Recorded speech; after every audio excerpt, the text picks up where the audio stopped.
The game show that changed entertainment forever. Step into a story that doesn't just entertain, it shakes the very core of your soul. A tale of betrayal, survival, and a horrifying reality turned into spectacle. Imagine a real-life concentration camp in South Korea, where orphans were forcibly taken and forced to work under brutal conditions. Mistakes, no matter how small, brought unimaginable punishment. This wasn't fiction. It was the grim inspiration behind a groundbreaking show. This is not just a drama, it's Squid Game, a cultural phenomenon that rewrote the rules of entertainment. Think The Hunger Games meets Parasite, with a sinister twist that captures the darkest side of human nature.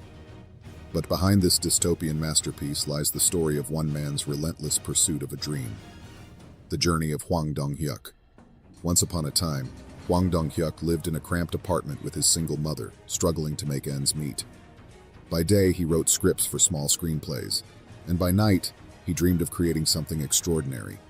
Despite the crushing weight of poverty, he worked tirelessly, doing odd jobs to pay for his university fees, all while chasing his vision. In 2014, Hwang tasted his first success when his film Miss Granny became a national hit. But he knew this was just the beginning. His true masterpiece, Squid Game, was still a decade away. A script ahead of its time. Hwang wrote the script for Squid Game in 2009, but no one dared to take the risk of producing it. Too dark, too grim, too controversial, they said. For 10 long years, his script sat in a box, gathering dust. Hwang felt defeated, yet his passion never wavered. During this time, he pored over books and stories that explored the harrowing gap between the rich and the poor. Tales of exploitation and social inequality fueled his imagination. Slowly, these dark and sinister themes became the backbone of his story. Then, in 2021, the world was finally ready for Squid Game. Beyond the game show, what makes Squid Game so much more than a game show? It's a brutally honest reflection of our society, where the rich thrive on the struggles of the poor, where survival is a gamble, and where inequality feels like a death sentence.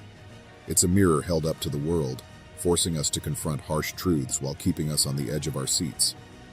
Squid Game is not just a show, it's a cultural wake-up call. And it all started with a man who refused to give up on his dream, even when the world wasn't ready for it. It is a game show that not only shows these inequalities, but, at the same time, also acts as a mirror to society. Apparently, it was Dayspring to go international with its first non-local appeal. There was a lot, but the government was shocked to hear this news because there were poor drug addicts and orphans everywhere on the streets of South Korea. If the international media saw all this, then South Korea would be blamed for violating human rights. Sanctions could also be imposed, so the then South Korean president decided to build Brothers Home. It was advertised on TV as if it was a free heaven for poor people, but the real story was no less than hell. The police kidnapped these orphan children and beggars in white vans from the streets. Labor was done, and remember that all this was being done by South Korea's own government. The government chose this guy as the manager here, Mr. Park. This guy was killing 2 birds with 1 stone. The roads were cleaned due to the disappearance of poor people. But Park himself kept the money for their labor. The heads of the boys were shaved, and each person was allotted a number, just like in Squid Game. If any victim did not do his work properly, they were made victims of sexual harassment very mercilessly. Most heartbreakingly, the children were too naive to question their circumstances. A 12-year-old child described how he trusted a policeman who told him, "Come with us to the police office, we are going to take you home." Of course, being 12 years old and naive, he trusted the policeman. He ended up following him to the station, not knowing that this would change his life forever. The untold journey behind Squid Game. Akir Park, a fearless investigator, unearthed a chilling secret, a place so dark it shook the nation. He exposed it to the media, igniting a storm of controversy. Legal cases poured in, but Park himself remained untouched until his death. The victims? Silenced by trauma. This grim reality rooted in violence was too much for South Korean media to handle. Scripts like this were outright rejected for their harrowing content.